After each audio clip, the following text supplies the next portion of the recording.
Olá pessoal, bem-vindos para mais uma aula de isostática e nessa aula você vai aprender sobre viga Gerber.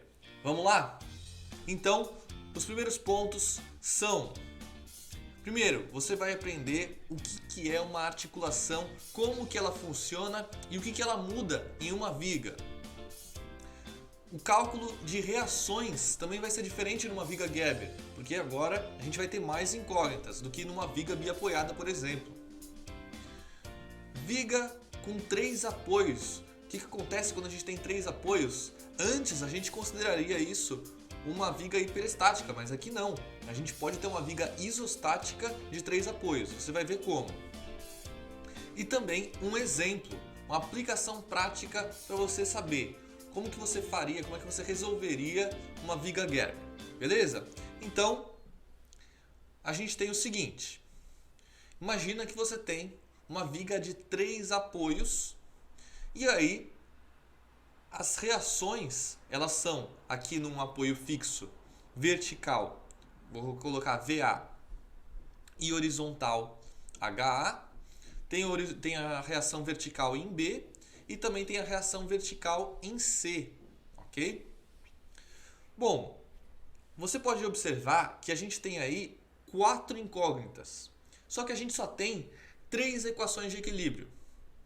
Antes isso era considerado hiperestático, porque você não tem equação suficiente para resolver. Só que agora perceba que você tem aqui uma articulação.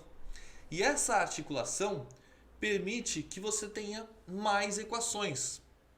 Por quê? Nesse caso aqui é mais uma equação. Por quê? Você consegue separar a estrutura em 2 trechos, antes da articulação e depois da articulação. E mais uma informação, na articulação você não tem momento. Então olha só, vamos supor aí que as distâncias sejam 2 metros, 2 metros e 3 metros. O que eu posso fazer? Eu posso pegar esse primeiro trecho, certo? Com a articulação, e eu posso fazer aqui um somatório de momento em torno dessa articulação igual a zero. E aí eu calculo VA, por exemplo, ok? Uma outra coisa que eu encontro quando eu separo é que se eu fizer a somatória de forças horizontais, aqui eu vou encontrar na articulação uma força interna, tá? Isso não é uma reação, a articulação ela não tem reação, mas é uma força interna que ela vai transmitir para o outro trecho. Então aqui nesse trecho eu consigo achar uma força horizontal e uma força vertical interna que quando eu passar para o outro trecho, o que vai acontecer? Nessa articulação aqui, agora a gente vai ter uma força com a mesma direção, só que com o sentido oposto. Então olha só, tinha uma H aqui para a esquerda e nesse primeiro trecho a gente tinha uma força para a direita e uma força para cima. Agora as forças aqui vão ser para baixo e para a esquerda, sentido oposto. Por quê? Isso é um esforço interno. Quando a gente soma as forças, elas têm que somadas dar zero. Ou seja, essa força para cima com essa força para baixo tem que dar zero. Por isso que tem sentidos opostos, tá? Porque internamente elas existem, mas externamente não. Externamente ali é uma força igual a zero. Certo? Por isso que a gente sempre coloca com o sentido oposto. E dessa forma você consegue calcular todas as reações. Começa pelo trecho, aqui o trecho A até a articulação. Você vai calcular o VA, porque você faz o somatório de momento em torno da articulação. Depois, você pode calcular o HA, dependendo das forças que você tiver, né? Isso aqui depende se você tem força vertical ou horizontal, enfim. E aí você calcula o somatório de forças verticais. Você vai calcular essa força aqui. Dependendo da situação, você já vai conseguir calcular a força horizontal, ou em outras situações ainda não. Depois você vem para o outro trecho. Como você já vai saber a força vertical aqui, você vai conseguir calcular essas duas verticais. E essa horizontal, se tiver alguma força horizontal aqui, ela vai interferir nessa força horizontal. E aí, com essa força horizontal, você calcula a outra força. Porque nas articulações, você sabe, a intensidade da força tem que ser a mesma. Então, se eu tiver aqui, por exemplo, 10 kN, aqui eu tenho que ter 10 kN.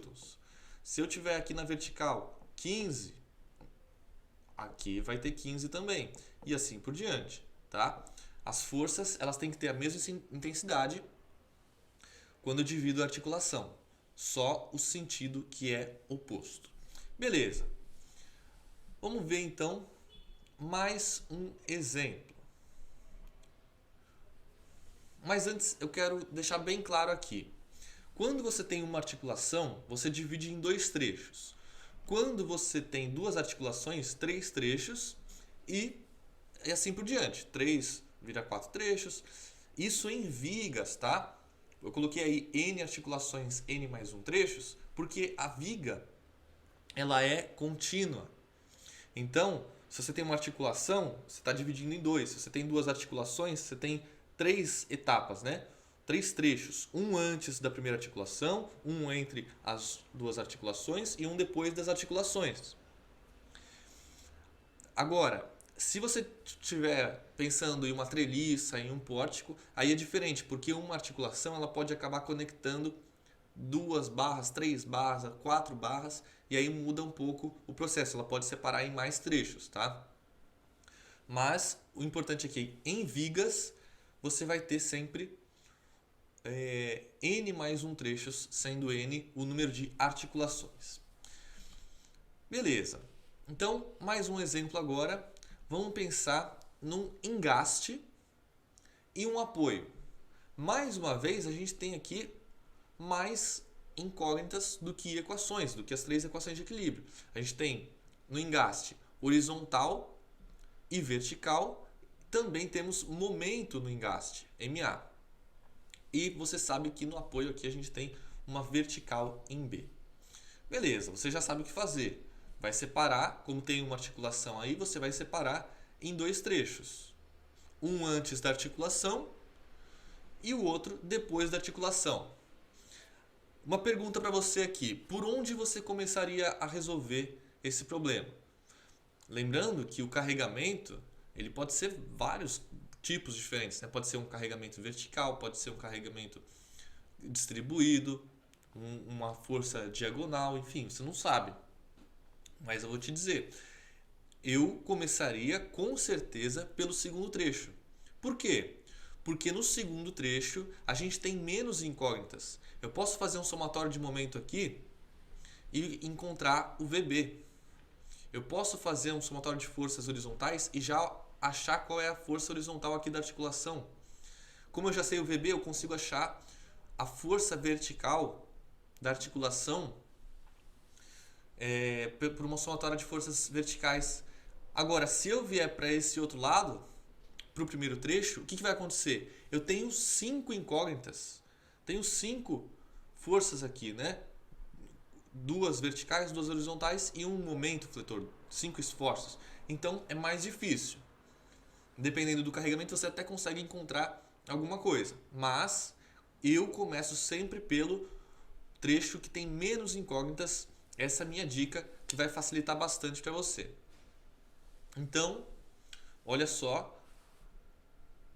Comece sempre pelo trecho com menos incógnitas.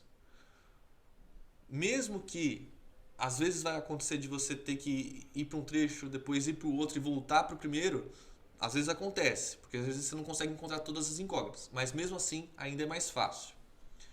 Agora, vamos ver se você conseguiria fazer esse exemplo aqui. Esse exemplo ele tem 2 articulações. Primeira coisa, vamos ver quais reações a gente teria. Lembrando, a articulação não tem reação. As reações são só externas, né? Então eu vou colocar ali as reações em A e as reações em B. Vertical, horizontal e momento, em cada um. Agora, por onde eu começo? Se eu tenho ali, no primeiro trecho, um engaste, você já sabe que vai ter as 3 do engaste e as 2 da articulação. No segundo trecho, você vai ter 2 duas forças de cada lado. E no terceiro trecho, você tem as 3 reações do engaste e as 2 da articulação. Onde que vai ter menos incógnita? Na parte do meio, exatamente. Na parte do meio. Se você fizer, por exemplo, começar pelo meio, fizer a somatória de momentos em torno de uma das articulações, você já encontra uma das verticais. Depois, você faz uma somatória de forças vertical, você já encontra outra vertical. E assim por diante. Depois você passa para o engaste, tá? Começa sempre por onde tem menos incógnitas. E aí, por último, que você vai para as extremidades. Não vai ter diferença se você vai pela esquerda ou pela direita primeiro. Por último, deixa as extremidades. E mais uma coisa importante que eu queria passar para vocês nessa aula é o diagrama de momento fletor. Ele tem uma característica quando a gente tem articulação, que é o momento fletor é sempre nulo nas articulações. Claro que se você tiver um momento pontual imediatamente à esquerda ou à direita, aí ele vai ter ali algum valor, mas ele vai obrigatoriamente passar pelo ponto zero, tá? Então, como que seria o momento fletor dessa viga Gerber? A gente sabe que vai começar com um momento aqui, certo? Por causa dessa reação. Depois, como aqui não tem força nenhuma, mas vai ter a ação dessa força vertical, aqui ela vai descer numa função de primeiro grau, chegando até a articulação. Você até pode fazer o cálculo, né? Coloca aí alguns valores, mas o que eu quero mostrar aqui é que sempre vai zerar na articulação. Qualquer viga Gerber vai zerar um momento fletor na articulação. Depois você tem aqui uma carga distribuída, então vai formar ali um arco de parábola. Depois, função de primeiro grau de novo e fecha no engaste B. Beleza? Essa foi a aula de viga Gerber. Espero que você tenha entendido. Um abraço, bons estudos a todos e tchau!